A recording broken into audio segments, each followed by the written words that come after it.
WLAC Blues Time. The old jiving horse man, Bill Allen. We got music for you tonight.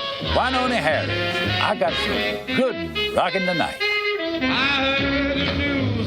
There was rockin' tonight. It began in the American South in the first few years after World War II. In New Orleans, Louisiana, and Memphis, Tennessee. In Georgia and Texas and Arkansas. It spread up the Mississippi to Chicago, east to New York, west to California. Rhythm and blues was being discovered by ever-growing numbers of white teenagers, and long-standing boundaries of music and race and class began to buckle as late-night radio beamed the sounds across the American night. It was a phenomenon. It was just something that was happening. It was completely new. Now, there had been black music forever, and all of these songs had been around. Blues had been around forever, but they'd been in the black community, nowhere else. All right, friends, coming up right now, Louis Jordan, the Timpani 5, and Saturday Night Fish Fry. Let it rip. If you ever been down to New Orleans, then you can understand. In 1946, a few disc jockeys at the all-white WLAC Nashville began playing rhythm and blues for black listeners, and white kids too tuned in, drawn by the mystery of these late-night sounds. Stopping at Saturday Night Fish Fry. I'd play a record, and I said, man, that is tight like it. And it would just come out, you know, something would come out. And then people would call, and they'd say, are you black or white? Or are you black or white? Oh, man, are you black? And I said, does it make any difference? And I never said one way or the other. And people knew about black music all over the country because it was a 50,000 clear watt station. And he went way down, way up, way over, way across. You can hear Horse Allen. Down in New Orleans, white disc jockeys across the country caught the trend.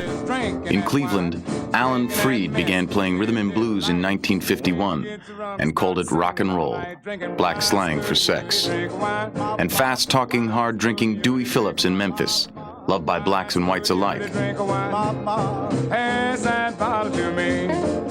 And there was Hunter Hancock in Los Angeles, Hound Dog Lorenz in Buffalo, John Richburg and Gene Nobles, Hoss Allen's mentors at WLAC. For the most part, they ignored the white mainstream labels that dominated popular music in the late 1940s and played the records of small independents like King and Atlantic. And people started writing in from El Paso to Richmond and from Detroit to New Orleans and from the Bahamas and all over.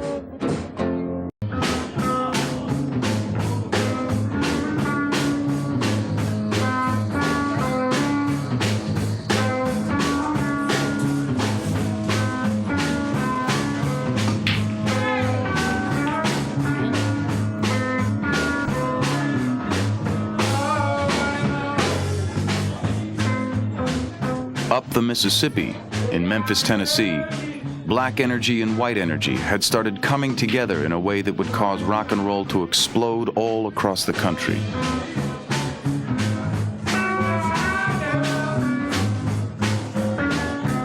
The power of the music from black juke joints around Memphis was about to be harnessed by a more marketable singer, a white boy, clean enough to bring home to mama, but dangerous enough to lure teenage girls to concerts and record stores in unprecedented numbers. The catalyst for this transracial fusion was a 27-year-old radio engineer from Alabama, Sam Phillips. I knew we were touching the elements that were different in music because I hadn't heard the effects that we were getting with a simple little studio with just some very relatively inexpensive microphones. All of our equipment was relatively inexpensive. But believe me, we had to know what to do with it or we would have had nothing. And all of the young people, this is the thing I'm proudest of, I guess, that we had here in this studio, black and white. Believe me, take my word for it, unequivocally, the thing I'm proudest of, all of us were just, we were just beginners. just beginners. My baby woke up this morning. It was 1950 when Phillips first opened the Memphis Recording Service and began to record black bluesmen from around the Mid-South. A 26-year-old B.B. King cut his first record there and recommended Phillips' studio to a new band led by his childhood friend, Ike Turner. He said, this is like on a Sunday, and so he said he was going to set it up with the guy in Memphis, which he was referring to was Sam Phillips.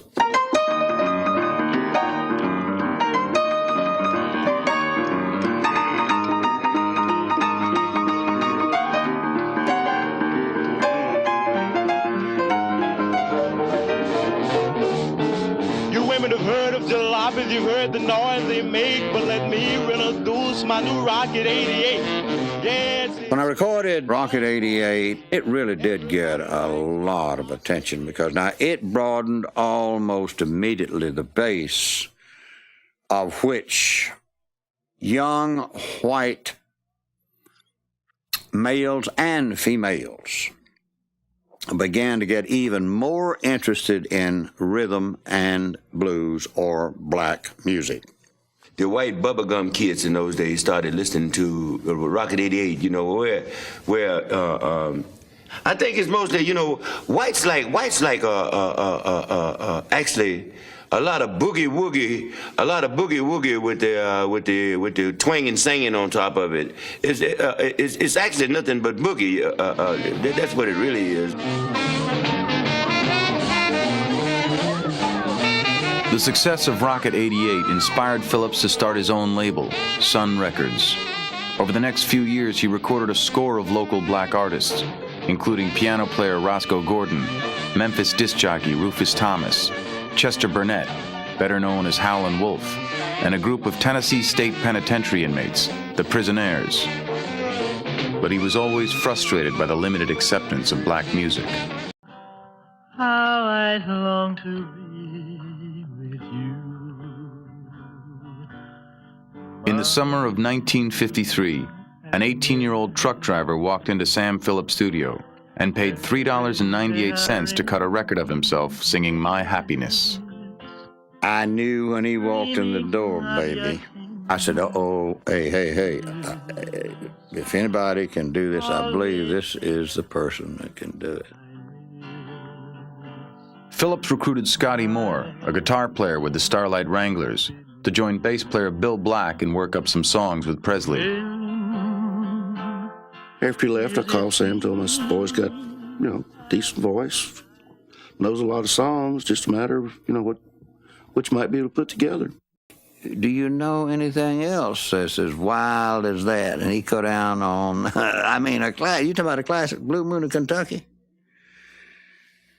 Blew me away. Well, now, before I heard Elvis do Blue Moon of Kentucky, I'd always heard it by Bill Monroe. And, of course, he did it. He wrote it, and he did it completely different. He did it as a waltz, more like a ballad, like, Blue Moon of Kentucky, keep on shining. Shine on the one that's gone and said goodbye. Blue Moon of Kentucky, keep on shining. Shine on the one that's gone and said goodbye. And then here comes Elvis there, Blue moon, blue moon, blue moon, keep shining bright. Blue moon, keep on shining bright. You're gonna bring me back to my baby tonight. Blue moon, Keep shining bright. I say blue moon of Kentucky to keep on shining. Shine on the one that's gone and left me blue. I say Presley's feel for country music and for the blues was deeply rooted in his childhood. His parents had always struggled to make ends meet, living in subsidized housing, cheek by jowl with poor blacks and poor whites, first in Tupelo, Mississippi, and then in Memphis. It was just tough times back in those days, and I guess the kids, that's all they had to do. You get out and have street fights and get your guitar and start playing. So I didn't want to get in trouble, so I got a guitar and started picking guitar. And all my friends, most of my friends did. I guess we all came out the same mold, seemed like. Everybody I knew, Johnny Dorsey Burnett, Elvis, Bill Black, Scotty Moore, they all came out of the same type environment.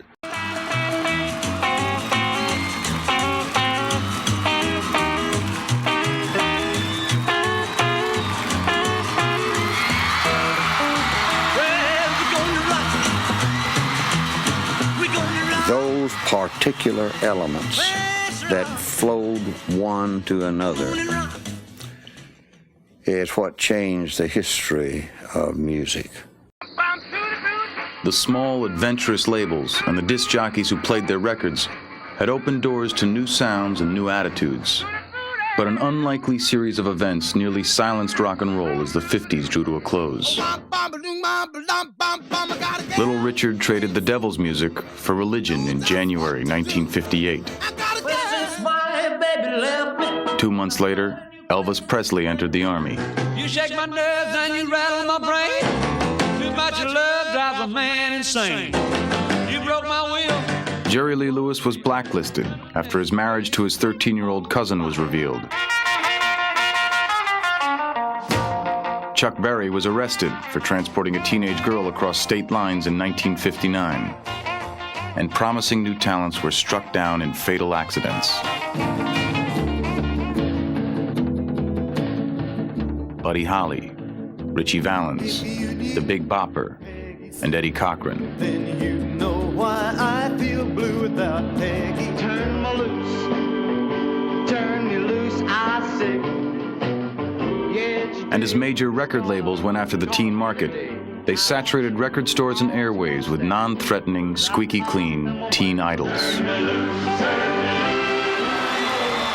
And many radio pioneers came under fire for accepting money from record companies, even though the practice was common and perfectly legal. Alan Freed's turbulent career was cut short by the so-called payola scandal.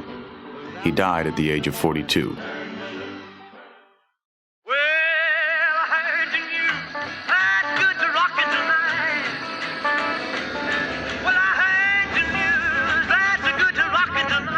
By 1960, the first wave of rock and roll's free-spirited renegades had subsided, but the genie was out of the bottle.